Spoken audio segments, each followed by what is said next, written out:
dando la gloria a Dios. Bueno, Adelante. señores. Excelente, Julio. Buenas vacaciones, hombre, y que pasen bien rico por allá. Gracias. Excelente. Muchas Fernando, bendiciones. buenas noches. ¿Qué Buenas más noches, don señor. Sebastián? Bienvenidos. Bueno, señores, como les habíamos contado, hoy vamos a hablar del capítulo 17 de este libro, que se llama Enfrente sus gigantes. Es un libro de un pastor que se llama Max Lucado. Tiene más de 30 libros publicados. Es un pastor de Estados Unidos. Este capítulo especialmente, pues digamos que me tocó mucho porque yo tengo una hija de 12 años y otra que viene en camino. Y la hija de David es como la que paga como los platos más fuertemente, ¿cierto? Entonces es un capítulo que digamos que me tocó bastante y vamos a trabajar en Segunda de Samuel desde el capítulo 13, entonces para que vayan preparando sus Biblias. Yo les voy a compartir mi pantalla porque está Homero ahí. El autor compara al rey David con Homero y dice que Homero es mejor papá que él, imagínense. O sea, tal es la negligencia del rey David que Homero parece un buen papá al lado de él. De eso vamos a hablar hoy. ¿Cómo es posible que una persona con absolutamente todo lo que pueda desear no tenga como una vida como padre que sea como honorable, ¿cierto? O sea, como que lo recuerden por eso. Eso él aplicó todos los buenos valores y principios a absolutamente todo, excepto en su casa. De eso vamos a hablar hoy. Segunda de Samuel 12, del 10 al 12, para que recordemos esta profecía tan dolorosa que le dice Natán al rey David. En el versículo dice, por lo tanto, ahora no se apartará jamás de tu casa la espada, por cuanto me menospreciaste. Eso le decía Dios a través del profeta, y tomaste la mujer de Urías, Eteo, para que fuese tu mujer. Así ha dicho Jehová, he aquí, yo haré levantar el mal sobre ti de tu misma casa. Haré levantar el mal sobre ti de tu misma casa. Y tomaré tus mujeres delante de tus ojos, y las daré a tu prójimo, el cual yacerá con tus mujeres a la vista del sol. Porque tú lo hiciste en secreto, mas yo haré esto delante de todo Israel y a pleno sol. Esta profecía de Natán fue dada a David un año después de que él tomara a Betsabé, ¿cierto? Si recordamos la historia de David, él tomó a una mujer que era de hecho la esposa de uno de sus soldados y mató al soldado para poder quedarse con ella, ¿cierto? O sea, lo hizo mal y lo empeoró y lo remató con no ponerse a cuentas cortas, como nos decía Julio ahorita, sino que él lo fue dejando así, estaba pues como en su ley, creía David. Y un año después Natán lo visita y le da esta profecía. Entonces vamos por favor a conocer qué fue lo que pasó, ¿cierto? Fíjense que aquí él le dice varias cosas que son terribles. La espada jamás se apartará de tu casa. El rey David había derrotado a todos los enemigos de Israel. Si nosotros recordamos esa historia, él había tenido años y años de batallas con todas las tribus que habían alrededor y las había derrotado todas. Y digamos que esa gran riqueza que tenía en ese momento Israel se debía a que todas esas tribus que habían alrededor pagaban tributo a Israel, o sea, al rey David, ¿cierto? Decía que llovía oro y plata. Entonces, con todo eso, sin enemigos, pero la espada jamás se apartará de tu casa.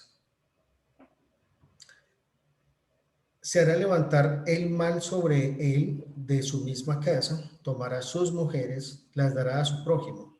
Entonces vamos por favor a Segunda de Samuel, capítulo 13, del 1 al 19. Miremos a ver qué fue lo que pasó ahí. Aquí estamos. Ese capítulo se llama Amón y Tamar. Amnón era el hijo mayor de David. No hay como un gran registro de Amnón en la Biblia, pues no, por lo que pude indagar, pero digamos que en el transcurrir de sus actos y de la respuesta de David a lo que él hizo, se pueden intuir varias cosas que los vamos a revisar ahorita. Les decía, aconteció después de esto que teniendo Absalón, hijo de David, una hermana hermosa que se llamaba Tamar, se enamoró de ella Amnón, hijo de David, o sea, hermano medio, ¿sí? Y estaba Amnón angustiado hasta enfermarse por Tamar su hermana, pues por ser virgen le parecía a Amnón que sería difícil hacerle alguna cosa. Y Amnón tenía un amigo que se llamaba Jonabad, hijo de Simea, hermano de David. Y Jonabad era hombre muy astuto. Y este le dijo, hijo del rey, ¿por qué de día en día vas enflaqueciendo así? No, no me lo descubrirías a mí, o sea, no me lo contarías. Y Amnón le respondió, yo amo a Tamar, la hermana de Absalón, mi hermano. Y Jonabab le dijo, acuéstate en tu cama y finge que estás enfermo. Y cuando tu padre viniere a visitarte, dile, te ruego que venga mi hermana Tamar, para que me dé de comer y prepare delante de mí alguna vianda, para que al verla yo la coma de su mano. Se acostó pues Amnón y fingió que estaba enfermo, y vino el rey a visitarle, y le dijo Amnón al rey, yo te ruego que venga mi hermana Tamar, que haga delante de mí 2 hojuelas, para que yo coma de su mano. Y David envió a Tamar, su hija, a su casa, o sea, a la casa de Amnón, diciendo, ve ahora a casa de Amnón tu hermano y hazle de comer. Y fue Tamar a casa de su hermano Amnón, el cual estaba acostado, y tomó harina y amasó e hizo hojuelas delante de él y las coció. Luego, tomó luego la sartén y la sacó delante de él, mas él no quiso comer. Y dijo a Amnón, echad fuera de aquí a todos. Y todos salieron de allí, todos los sirvientes. Entonces Amnón dijo a Tamar, trae la comida a la alcoba para que yo coma de tu mano. Y tomando Tamar las hojuelas que había preparado, las llevó a su hermano Amnón a la alcoba. Y cuando ella se las puso delante para que comiese, asió de ella, o sea, la tomó. Y le dijo, ven hermana mía, acuéstate conmigo. Ella entonces le respondió, no, hermano mío, no me hagas violencia, porque no se debe hacer así en Israel. No hagas tal vileza. Porque ¿a dónde iría yo con mi deshonra? En ese tiempo, una mujer que no era virgen no servía para casarse. Y si no servía para casarse, pues prácticamente no servía para nada, ¿cierto? Pues sería prácticamente una sirviente toda su vida. ¿A dónde iría yo con mi deshonra? Y aún tú serías estimado, y aún tú serías estimado como uno de los perversos en Israel. Te ruego pues ahora que hables al rey, que él no me negará a ti. O sea que le dijo ella le dijo a Amnón, pídele a nuestro papá que me entregue esposa, que me entregue como esposa, ¿cierto? Él no me negará a ti. Mas él no quiso oír, sino que pudiendo más que ella por fuerza, la forzó y se acostó con ella, es decir, la violó. Luego la aborreció a Amnón con tan grande aborrecimiento que el odio con que la aborreció fue mayor que el amor con el que la había amado. Y le dijo a Amnón, levántate y vete. Ella le respondió, no hay razón. Mayor mal es este de arrojarme que el que me has hecho. Mas él no la quiso oír. Sino que llamando a su criado que le servía, le dijo, échala a esta fuera de aquí, y cierre la puerta, y cierre tras ella la puerta. Y llevaba ella un vestido de diversos colores, traje que vestían las hijas vírgenes de los reyes. Su criado pues la echó fuera y cerró la puerta tras ella. Entonces Tamar tomó ceniza y la esparció sobre su cabeza y rasgó la ropa de colores que estaba vestida. Y puesta su mano sobre su cabeza, se fue gritando. Hasta ahí llega lo que Amnón le hizo a Tamar, hermana media, hija del rey, una niña hermosa, como lo relata la Biblia, con un reino, pues heredera de un reino, o sea, ¿qué le faltaba a Tamar? ¿Cierto? Y la violaron como pues, como a la peor mujer del mundo, ¿cierto? Después de eso, que es, digamos que lo que sigue acá, la venganza y huida de Absalón, eso lo vamos a ver del capítulo, desde el versículo 20 al 39, venganza y huida de Absalón. Absalón, según los relatos que alcancé a investigar, Absalón y Amnón siempre fueron muy rivales. Absalón se sentía con más derecho, era más fuerte, era mejor parecido que Amnón, pero Amnón era el mayor. Amnón era el heredero natural al trono y Absalón siempre pensó que él debía heredar el reino. Y Absalón era el hermano de Tamar. Le dijo su hermano Absalón a Tamar: ¿ha estado contigo tu hermano Amnón? Pues calla ahora, hermana mía. Tu hermano, tu hermano es.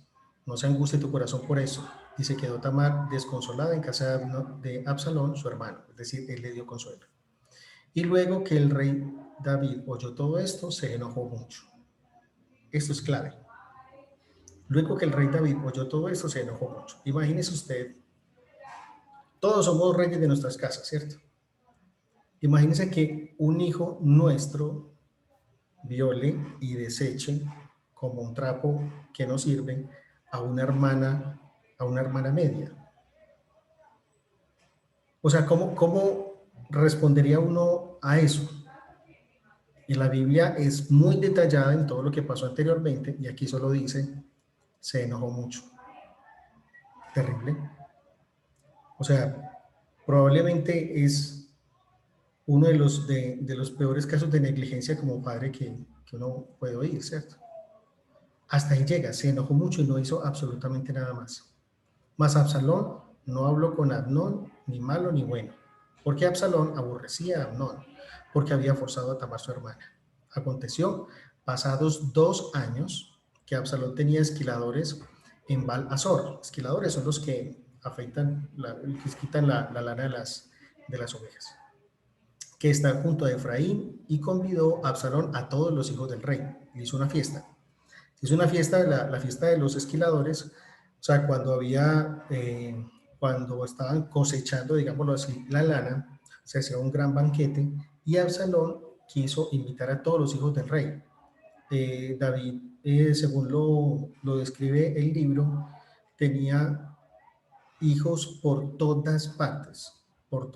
Tenía al menos 8 esposas, más todas las concubinas, que concubinas podían ser docenas, y tenía hijos con casi todas. Entonces tenía probablemente docenas de hijos. Entonces, y vino Absalón al rey David y le dijo: he aquí tu siervo tiene ahora esquiladores.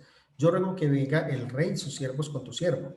O sea, invitó al rey para que se uniera a la fiesta, ¿cierto? Respondió el rey a Absalón: no, hijo mío, no vamos todos, para que no seamos gravosos, para que no te salga muy cara la fiesta. Y aunque porfió con él, no quiso más le bendijo. ¿Cierto? Entonces dijo Absalón: pues si no, te ruego que venga con nosotros Amnón mi hermano. Y el rey le respondió: ¿para qué ha de ir contigo? Pero Absalón le importunaba, o sea, le interrumpía. Dejó ir con él a Amnón y a todos los hijos del rey, o sea, le insistió mucho hasta que él dijo: no, entonces que vengan todos los hijos. Entonces todos los hijos que vivían en palacio fueron a la casa de Absalón. Y Absalón había dado órdenes a sus criados diciendo: os ruego que miréis cuando el corazón de Amnón esté alegre por el vino. Y al decir yo: herida Amnón, entonces matadle, y no temáis, pues yo os he mandado. Esforzaos pues y sed valientes. Y los criados de Absalón hicieron como con Amnón, como Absalón les había mandado. Entonces se levantaron todos los hijos del rey y montaron cada uno en su mula y huyeron. Eso fue una trampa que le había puesto Absalón a Amnón. Estando ellos aún en camino, llegó a David el rumor que decía: Absalón ha dado muerte a todos los hijos del rey y ninguno de ellos ha quedado. A mí me parece como inoficiosa, pues eso tiene que tener algún sentido. Es como que le llegó primero a David el rumor de que Absalón había matado a todos los hijos, pero se desmiente en el siguiente versículo, no entiendo esto, pero bueno, eso es una nota al margen en la investigación. Entonces levantándose David rasgó sus vestidos y se echó en tierra, y todos sus criados que estaban junto a él rasgaron sus vestidos. Pero Jonadab, hijo de Simea, hermano de David, habló y dijo: no diga mi señor que han dado muerte a todos los jóvenes, hijos del rey, pues solo Amnón ha sido muerto, porque por mandato de Absalón esto había sido determinado desde el día en que Amnón forzó a Tamar su hermana. Es decir, eso lo estaba tramando a Absalón desde que Amnón violó a Tamar.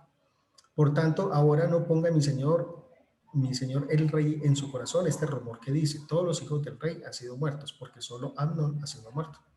Y Absalón huyó, se perdió porque probablemente le iba a matar David. O sea, había acabado de matar el heredero del trono. Entre tanto, alzando sus ojos el joven que estaba de atalaya, miró, y he aquí mucha gente que venía por el camino a sus espaldas del lado del monte. Y dijo Jonadab al rey. Y todos sus siervos, alzando su voz, me perdí. He aquí los hijos del rey que vienen, y así como tu siervo ha dicho. Cuando él acabó de hablar, he aquí los hijos del rey que vinieron, y alzando su voz lloraron. También el mismo rey y todos sus siervos lloraron con grandes lamentos. Mas Absalón huyó y se fue al Talmai, hijo de Imuel, rey de Gesur, y David lloraba por su hijo todos los días. Así huyó Absalón y se fue a Gesur, y estuvo allá 3 años. El rey David, después de 3 años, el rey David deseaba ver a Absalón, pues ya estaba consolado acerca de Amnón, que había muerto. O sea, para David se enojó mucho cuando Amnón violó a Tamar, ¿cierto? Pero se enojó mucho y ya. Y 3 años después de que Absalón haya matado al heredero al trono, le dijo, pues ya estaba consolado, pues como que ya se había dado la pena. Uno no entiende pues como la forma en que llevaba esto. Lo que nos relata la Biblia en 2 Samuel 15, del 1 al 6, es la rebelión y muerte de Absalón. A mí me gustaría que lo leyéramos porque es muy interesante cómo Absalón trata de robarse como el cariño de la gente, ¿cierto? En 2 Samuel 15. Voy a leer esos primeros versículos hasta el número 6. Aconteció después de esto que Absalón, ¿qué pasó? 3 años después, David ya quería ver a Absalón, ¿cierto? Entonces lo manda a llamar y lo encuentran y ya se viene él para Israel, pero por varios años no se encuentran, o sea, están viviendo en la misma ciudad, pero no se reúnen, no nada. O sea, Absalón está viviendo cerca del palacio, pero no hay una reunión entre ellos. Y lo que hace Absalón es empezar a ganarse a la gente de Israel, ¿cierto? Porque ya en ese momento David se veía como un rey ausente del pueblo, sobre todo. Dice, aconteció después de esto que Absalón se hizo de carros y caballos y 50 hombres que corriesen delante de él, o sea, como una corte, ¿cierto? Y se paseaba por Israel. Y se levantaba Absalón de mañana y se ponía a un lado del camino junto a la puerta. Y a cualquiera que tenía pleito venía al rey a juicio, Absalón le llamaba y le decía, ¿de qué ciudad eres? Y él respondía, tu siervo es de una de las tribus de Israel. Toda la gente que llegara ahí era de una de las tribus de Israel, porque Israel le había ganado a todas las tribus que habían alrededor. Todos hacían parte ya del reino de Israel. Entonces Absalón le decía a cualquier persona que llegara, mira, tus palabras son buenas y justas, mas no tienes quien te oiga de parte del rey. Él decía que el rey era un rey ausente. Y decía Absalón, ¿quién me pusiera por juez en la tierra para que viniesen a mí todos los que tienen pleito o negocio? Yo les haría justicia. Si yo fuera rey, sería mejor rey que el que hay en este momento, decía él. Y acontecía que cuando alguno se acercaba para inclinarse a él, él extendía la mano y lo tomaba y lo besaba. De esta manera hacía con todos los israelitas que venían al rey a juicio. Y así robaba a Absalón el corazón de Israel. Fíjense entonces que Absalón, o sea, ya tenía como ese veneno en el corazón y él quería el trono. Y lo que empezó a hacer fue empezar a ganarse la gente, a empezar a a tener como ese apoyo popular y a, digamos, como a socavar la imagen del rey David frente a su pueblo, ¿cierto? Lo que hizo después, que se describe en 2 de Samuel 18, es cómo él se arma de 12.000 hombres y toma palacio, ¿cierto? Ese es el momento en el que David le toca huir de su propia ciudad, de la ciudad en que él mismo fundó. Le toca huir de esa ciudad y se va a llorar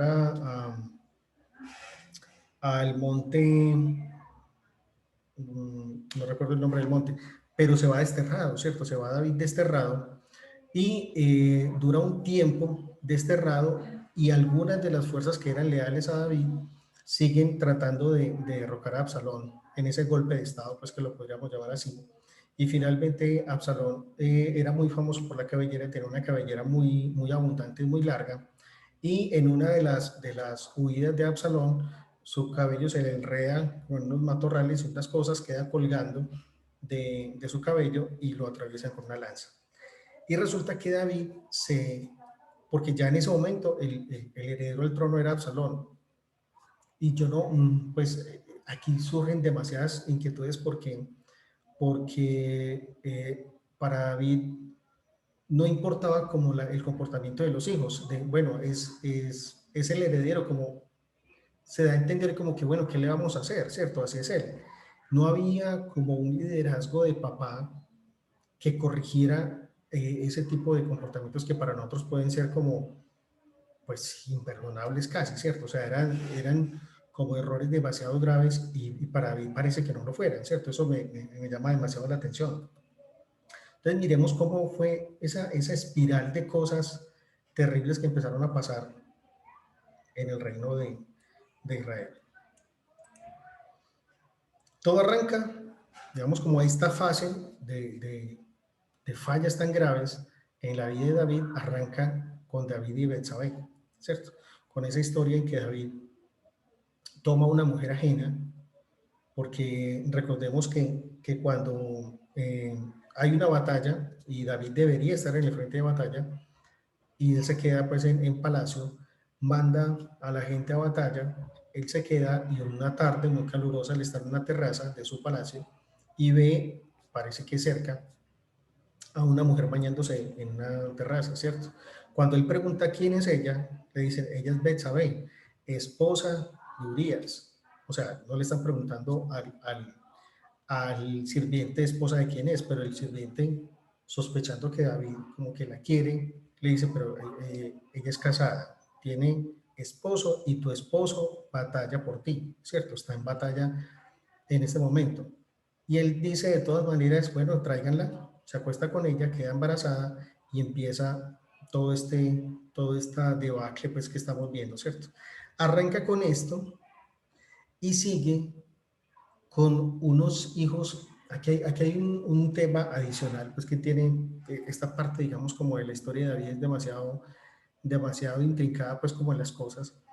Dice el autor que no se escucha ninguna oración de David por sus hijos, ¿cierto? Solamente con el primer hijo de Betsabé, cuando Natán le dice la profecía, él siente que ese hijo puede morir, ¿cierto? Y él trata de orar por ese pequeño, pero en ninguna otra parte él se ve que esté corrigiendo o que esté ejerciendo, digamos, como las labores de papá. Y eso se ve en que hay una desconexión entre sus hijos, ¿cierto? Había mucho odio. O sea, Amnón era muy rival con Absalón.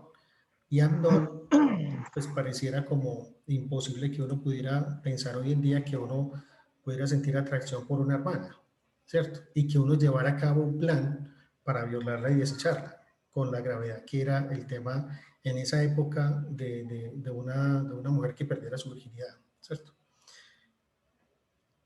Otro capítulo en esta espiral. Absalón mata a Amnón.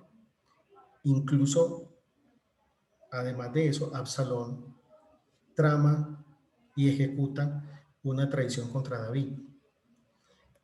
Y esta espiral termina con la muerte de David. Me gustaría que fuéramos a Primera de Reyes 3:4, porque porque es terrible la manera como muere, digamos que aquí lo paga, ¿cierto? O sea, paga sus cosas. Es Primera de Reyes 3, perdón, 1, 3 a 4.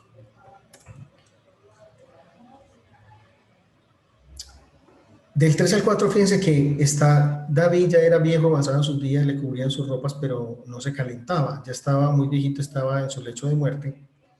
Y en ese momento sus siervos empiezan a pensar cómo hacemos para que David tome, digamos, como un poquito de calor y que pueda morir más tranquilo, ¿cierto?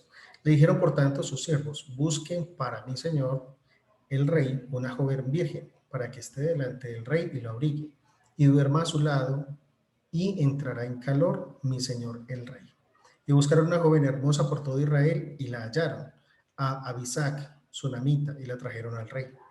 Y la joven era hermosa, y ella abrigaba al rey y le servía, pero nunca la conoció. Es decir, él no se acostó con ella. Pues no tuvieron sexo, digamos, ¿cierto? Pero esa fue la muerte de David. Con más de 8 esposas, con docenas de concubinas, con un montón de hijos, y ninguno de ellos se ofreció a calentar a su padre. O sea, yo creo que hasta el peor papá de hoy en día tendría, digamos, como mejores condiciones de muerte, ¿cierto? Pero fíjense lo que pasa con David. Hasta este momento me gustaría escucharlos un poco. Voy a dejar de compartir un momentico. Uno no sabe qué parte de la historia es más terrible, pero hasta el momento, ¿ustedes qué me pueden decir de lo que llevamos hablando, de esta parte de la historia de la vida de David?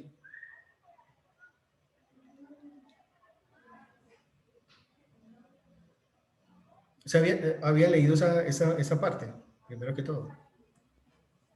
Sí, yo creo, Eduardo, que ahí se cumplió fielmente la profecía que Natán le dijo a David, ¿cierto? Inicialmente su hijo murió, como vos decías, él oró mucho por ese hijo. Él conocía la profecía completa que Natán le dio y lloró por su primer hijo. Y recuerden lo que nos dio el tema Julio, que ese hijo murió y David pasó la página, aunque oró mucho toda esa semana y todo eso, pero como vos decís, no oró por los otros. Se cumplió la profecía de que sus mujeres iban también a ser públicamente, pues, Más. exacto, y eso le pasó a Támara. Támara era que, ¿cierto? Tamar. Tamar, exacto. Le pasó a ella, públicamente la violó un hermano, todo eso. Se cumplió la profecía de que iba a haber espada y era la guerra que tenía Absalón con el papá, con el rey David, ¿cierto? Aunque David no murió por la espada de Absalón, creo que al contrario, Absalón fue muerto, pues, no por David, pero sí por Joan o algo así, un militar que tenía David, pero se cumplió que hubo muerte de espada también, ¿cierto? Sí. De todas maneras, eh, todo esto nos trae como las consecuencias, son las consecuencias que nosotros tenemos y las que tuvo el rey David por ese pecado que tuvo inicial con Besabet, por haber matado a Urias, ¿cierto? Por todo eso son consecuencias. No fue inicialmente fue el hijo pequeño que tuvieron ellos, pero las consecuencias siguieron. Y es importante saber esto porque nosotros cuando pecamos, nosotros vamos al Señor y pedimos perdón. Y puede que lo hagamos de una manera muy sinceramente y pasa el tiempo y vuelve y sentimos como el castigo del Señor. ¿Por qué? Porque son consecuencias que muchas veces duran mucho más de lo que nosotros creemos, ¿cierto? Mire todo lo que sufrió David con todo esto, que prácticamente al resto de su vida esas consecuencias le amargaron hasta su muerte, como decía Edward, ni siquiera quien tenía que le calentara los pies, ¿cierto? Que a los hijos, ni tantas señoras y concubinas que tenía y nada. Hay que entender que las consecuencias que nosotros podemos tener en los pecados es que Dios nos perdona, ¿cierto? Pero nosotros tenemos que pagar con las consecuencias. Habrá consecuencias más fáciles que otras, de acuerdo de pronto al pecado, ¿cierto? Pero hay que tener en cuenta que, que esas consecuencias pueden durar mucho, mucho, y nosotros no podemos pensar que es que Dios no nos perdonó, no. Hay que afrontarlas. Y si el pecado es muy grave, como lo que cometió David, pues así nosotros de pronto tendremos pecados muy graves y tenemos que pensar en eso, las consecuencias que tenemos que pagar. Así es. ¿Alguien más? Eduardo, yo quiero compartir Francisco. algo. ¿Cómo estás? Bien. Muy bien. Yo creo que David oró por Natán, sí, que fue su primer hijo.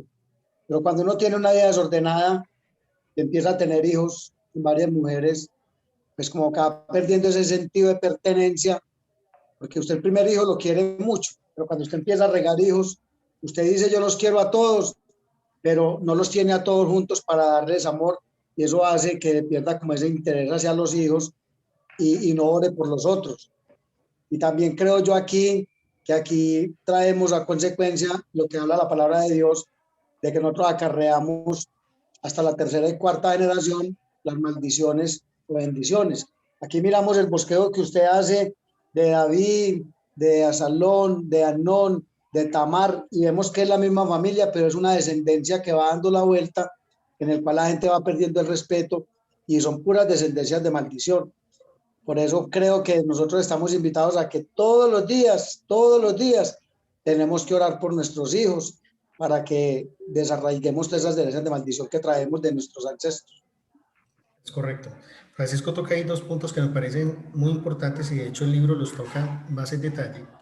Uno es que ya había el mandato donde decía, y el hombre abandonará su familia, la mujer abandonará su familia, se unirán hombre y mujer, no hombre y mujeres, ¿cierto?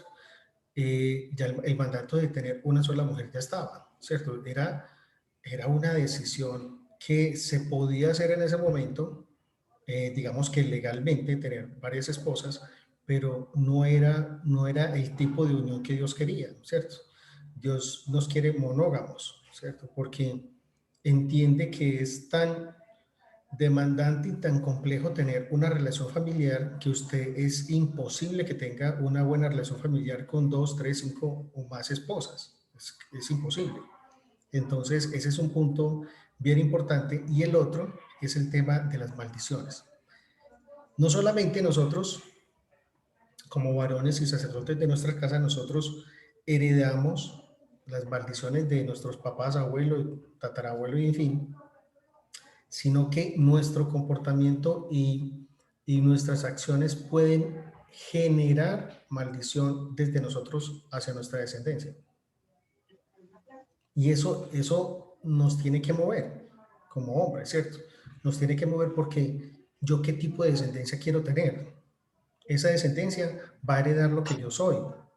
Esa descendencia, mejor dicho, de mí depende que las generaciones que vengan en mi familia conozcan de Dios, conozcan las bendiciones y todo lo bueno que prepara Dios para nosotros, ¿cierto? Y que el mundo va a seguir, como decía yo hoy, el mundo va a seguir de mal en peor. O sea, digamos que toda la situación que nosotros estamos viviendo, yo no creo que se vaya a mejorar. Eso, el mundo está tendiendo a empezar a cumplir los tiempos, y los tiempos no son de paz, y los tiempos no son de jardín de rosas, ¿cierto? Los tiempos van a empezar a ser más complicados, pero en la medida en que nosotros vivimos bajo la protección de nuestro Dios, nosotros vamos a estar protegidos del mundo, porque Él ya venció el mundo, ¿cierto? Y nosotros tenemos que vivir con esa esperanza y con esa fe en que bajo la protección de Dios nosotros vamos a tener una vida plena y una vida próspera y una vida gratificante en medio de cualquier situación que se venga. Pero eso depende, o sea, que nuestra familia lo viva, depende de lo que 3, 6, 9, 12 hombres que están escuchando este mensaje empiecen a hacer. Y por eso es tan importante invitar más gente acá, porque es que tenemos que ser conscientes de esa responsabilidad tan grande que tenemos como cabeza de una familia. Lo que nuestros hijos van a superar, a vivir, la forma en que van a vivir depende de nuestras decisiones. Eso es tenaz. Porque seguramente, pues fijémonos qué pasó con la descendencia de David. 3 reyes duraron para Israel. El primero lo pidieron, el pueblo de Israel lo pidió por muchísimos años, porque decía, venga, pero es que todos los pueblos tienen rey menos nosotros. No, no. Dios les decía, es que yo soy su rey. No es que queremos uno acá para poder hablar con él todos los días, porque cantaletearon tanto que Dios les dio a Saúl, ¿cierto? Después de Saúl, David.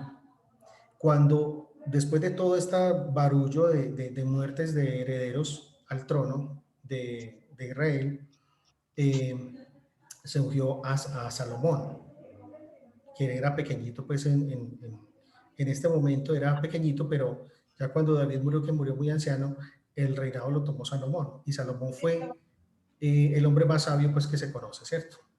Pero con toda esa sabiduría no pudo con la maldición que heredó de David, que era el tema de las mujeres.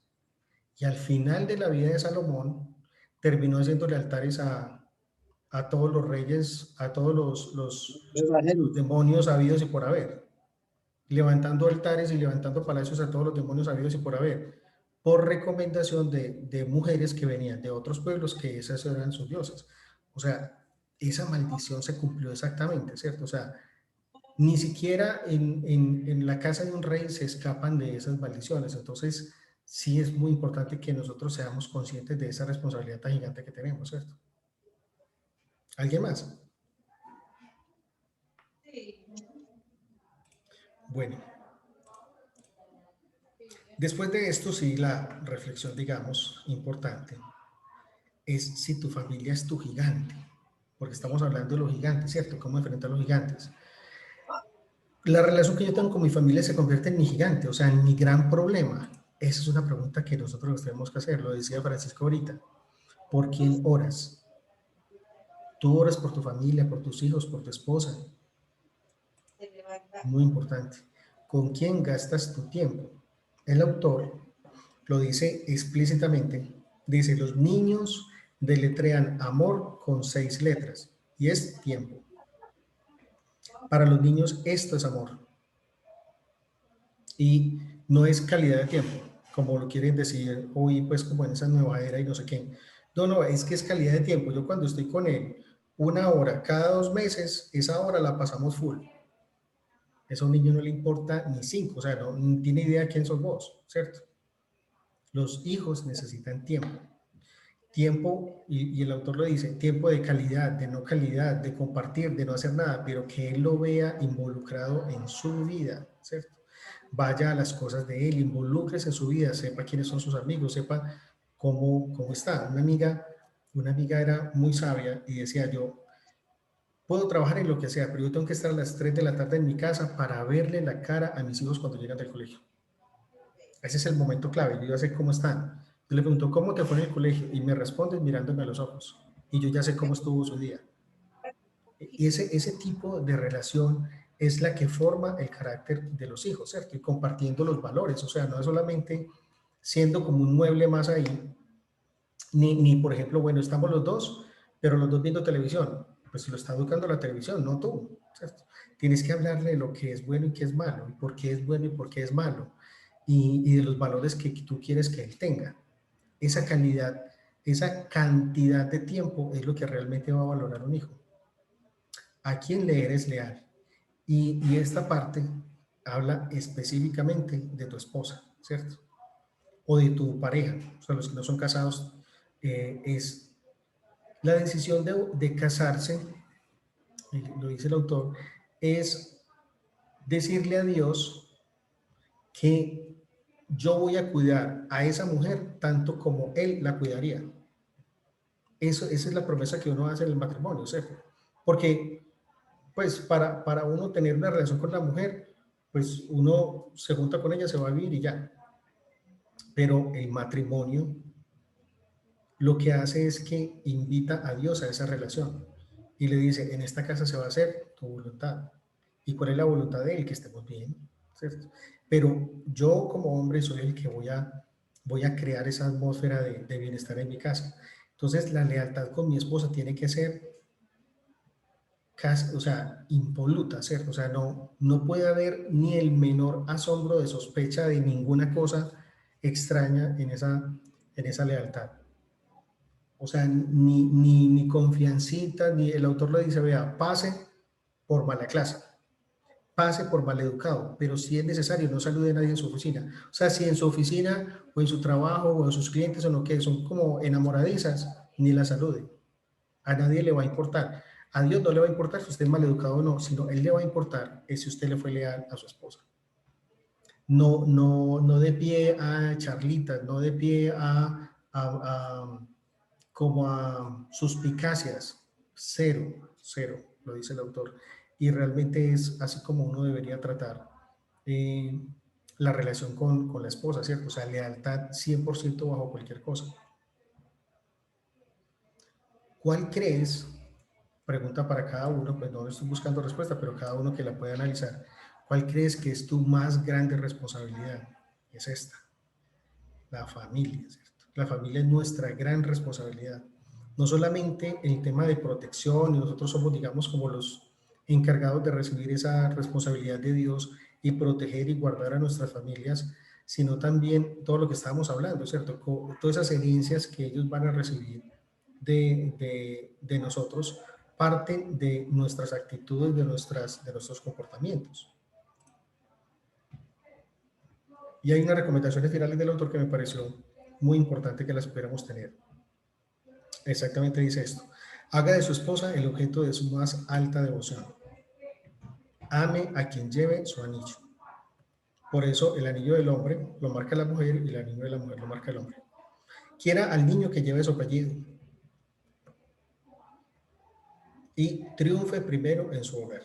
Esa es la manera de lidiar con este gigante, que es la familia.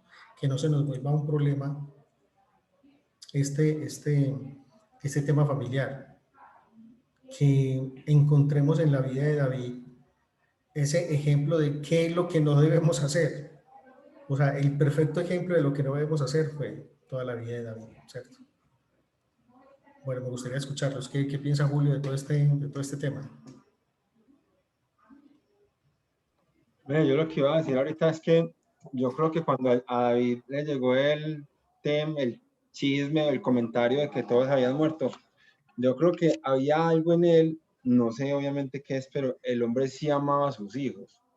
Por lo que sea, el hombre los amaba, ¿cierto? Lloró por el hijo que murió, por el Lloró hijo por todos. Lloró por el primero, Amnón, también y lloró lloró mucho por por Amnón, Amnón y lloró probablemente mucho por también lloró por Absalón. Absalón, ¿cierto? Pero yo creo que él tenía, no sé pues cuál era su cuento, pero él sí amaba a sus hijos. Tenía un desorden en todo el tema que ya conversamos en la reunión con el tema de las mujeres, tenía un tema complejo ahí, pero yo creo que él sí amaba a sus hijos.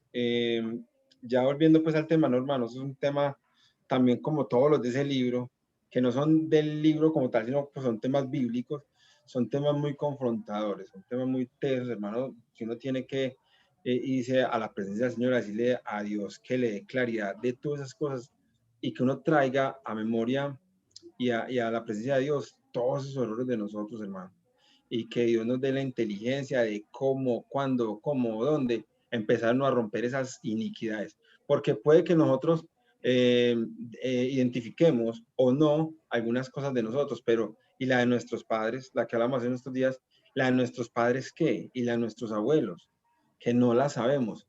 Entonces es también ir a la presencia del Señor y decirle, Dios, muéstrame qué tengo que conocer yo para llevarlo a tu presencia y que empecemos a destruir eso en oración, en ayuno, en mucho tiempo de compartir con el Señor, de conocerlo, para que Jesucristo, como decíamos al principio de la oración, rompa todas esas cadenas de iniquidad, sean de nuestros abuelos, de nuestros padres o de nosotros mismos. El tema, como todos, es demasiado confrontador, mi teso. Gracias, Eduardo, hermano, y bendiciones para todos. Amén. Yo Bueno, Fabián. quisiera como aportar lo que me queda del tema, que es bastante interesante, Claro, dale. y al final como las conclusiones que nos comparte Edward, y teniendo en cuenta lo que comenta Julio, que de alguna manera a David se le veía el amor por todos sus hijos. Y yo creo que nosotros como papás siempre lo experimentamos, ¿sí? Pues yo no tengo ni una hija y tengo un nieto, y el amor es grande, y el amor es grande. Pero yo lo diría como de la siguiente forma, o sea, es que esto trascienda a lo espiritual, ¿sí? Porque es ese amor que nosotros tenemos por ellos acá en la tierra y en la parte física y material, de que no haya ningún faltante en ellos y en sus vidas, la que nos lleva a cometer de pronto los errores que cometemos. Sí. Porque seguramente que el rey David no quería el sufrimiento para sus hijos, ¿sí? Y cuando sucedió pues lo que sucedió ahí entre el hijo y la hija, el tema de la violación, entonces él no quería que pronto su hijo fuera a ser señalado o que le hubiera pasado alguna cosa. Entonces yo creo que también nosotros, por ese amor tan grande que tenemos, pero de que no hayan faltantes en sus vidas, que no sufran, ahí es donde nos equivocamos. Entonces me lleva a esto como a reflexionar, y es ir llevando a toda nuestra familia al conocimiento de la palabra, ¿sí? Y yo creo que ese es el mejor regalo que nosotros podemos dar y la mejor herencia que podemos dejar. Y nosotros somos sacerdotes de nuestra familia, de nuestra casa, y estamos llamados precisamente a eso, a encaminarlos y que conozcan de la palabra, y que finalmente todos alcancemos ese regalo precioso que es de la vida eterna. Gracias, Fabio. Y ser ejemplo, ¿no? O sea, digamos que lo que más educa a nuestros hijos y lo más formador que ellos pueden encontrar es nuestro ejemplo. Que nos vean leyendo la Biblia, que nos vean viviendo la palabra, y nosotros vamos a ser siempre el, digamos, como el modelo que va a seguir tanto hijos como hijas, que lo dice la Biblia, ¿cierto? Nosotros somos, como hombres, somos el modelo del comportamiento que va a tener un hijo con las mujeres y una hija con los hombres, ¿cierto? La manera como nosotros nos comportemos dentro de la casa, como compartamos con nuestras esposas y la forma como tratemos nuestras esposas, ese comportamiento va a ser el modelo tanto de hijos como de hijas. Bien complejo eso, pero es una responsabilidad bien bonita que nos da Dios. Oscar nos está escuchando, puede hablar, que nos cuente. Me parece que no, está en modo escucha nomás. Bueno, señores, este era el tema. No sé si alguien más quiere de pronto intervenir. Este era el tema que traía para esta semana. Les voy a recomendar un libro que empecé a leer. Ya. Ah, bueno, ¿qué más, Oscar? Bien, bien, muchachos, ¿cómo están? Bien, bien. Gracias por el tema. Qué chévere. Sí, realmente lo que estamos viendo acá es que las consecuencias de pensar en uno mismo sin pensar en los demás no van a tener su paga. Eso fue lo que le pasó a David. David no pensó sino en su atracción, y de pronto en ese momento se olvidó de Dios, de lo que Dios le había mandado. Por eso tenemos que ser muy cuidadosos de lo que Dios quiere en nuestras vidas, para que nosotros podamos proceder elegantemente, pues como Dios quiere. Todos estamos en un proceso, tenemos nuestras familias, sabemos que tenemos errores, sabemos que afuera también hay muchos deseos, hay mucha atracción, pero lo que le pudo haber pasado a David nos puede pasar a nosotros cuando nos alejamos del Señor. O sea, en ese momento, cuando David se alejó de Dios, el hombre empezó a obrar carnalmente. Por eso nuestra vida es una vida o somos espirituales, o somos carnales, o somos hombres naturales. Nosotros ya conocimos del Señor, entonces nos debemos pegarnos del Señor. Y haciendo un paralelo con la vida natural, digamos que lo que pasa con la vida natural, con nuestros hijos, digamos que Dios nos va a respaldar en eso. Pero también podemos tener hijos espirituales que no son, o sea, atender al llamado de otros espíritus, o sea, como otras relaciones espirituales. Y debemos tener mucho cuidado con eso también. O sea, nosotros debemos de basarnos siempre en la palabra de Dios y en Cristo como nuestro Señor y Salvador. Porque pueden haber otras doctrinas, entonces empezamos como a coquetear en otros lados. Y como decía Fabio, espiritualmente tenemos que orar por nuestros hijos, pero espiritualmente nosotros tenemos que ser fieles al Señor, porque somos la esposa del Señor. Entonces, Claro, que la voy a llevar. nuestra vida tiene que estar muy, muy, muy enfocada a pensar en lo que Dios quiere para nosotros y que Él nos va a siempre ese respaldo. Es como mi punto de vista y esto nos enseña a todos de que tenemos que estar muy pendientes, de mirar que porque esté firme, mire que no cae. Y eso es una lucha de todos nosotros. Muchas gracias, Oscar. Con mucho gusto.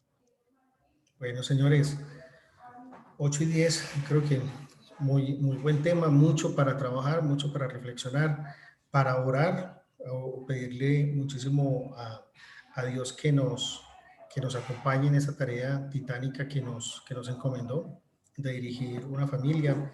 Yo creo que nos ha dado bastante herramientas pues este libro y sobre todo la vida de David como ejemplo de todo lo bueno y de todo lo malo, ¿cierto? Me pareció muy, muy interesante cómo dedica el libro de Reyes, Segunda de Samuel, tanto detalle a todo este tipo de relaciones que se dan entre los hijos, ¿cierto?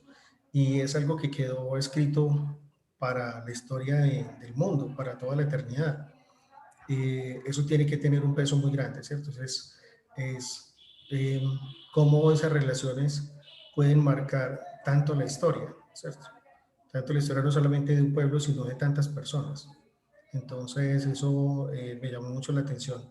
Y bueno, la invitación es que no seamos papás pasivos, que nosotros tengamos una presencia protagonista en la vida de nuestros hijos, en la vida de nuestra esposa, que realmente nos apersonemos de ese papel de sacerdotes que tenemos, que es titánico, como les digo, pero que seguramente va a ser de mucha recompensa, pues, cuando estemos en la presencia. Bueno, me gustaría que de pronto Gabriel nos despidiera en oración. No sé si alguien más quiere intervenir o vamos cerrando la reunión.